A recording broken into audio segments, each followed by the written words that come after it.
different letter sounds, different combination of letters.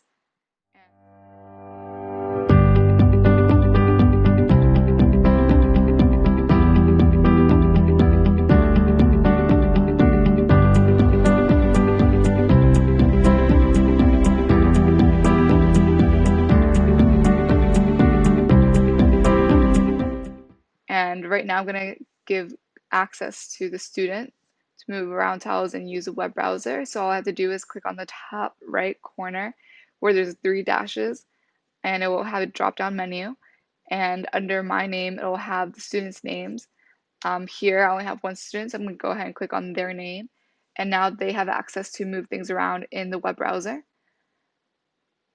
As you can see, they can just move around. And if I want to take over again, all I have to do is click on that menu again and select my own name.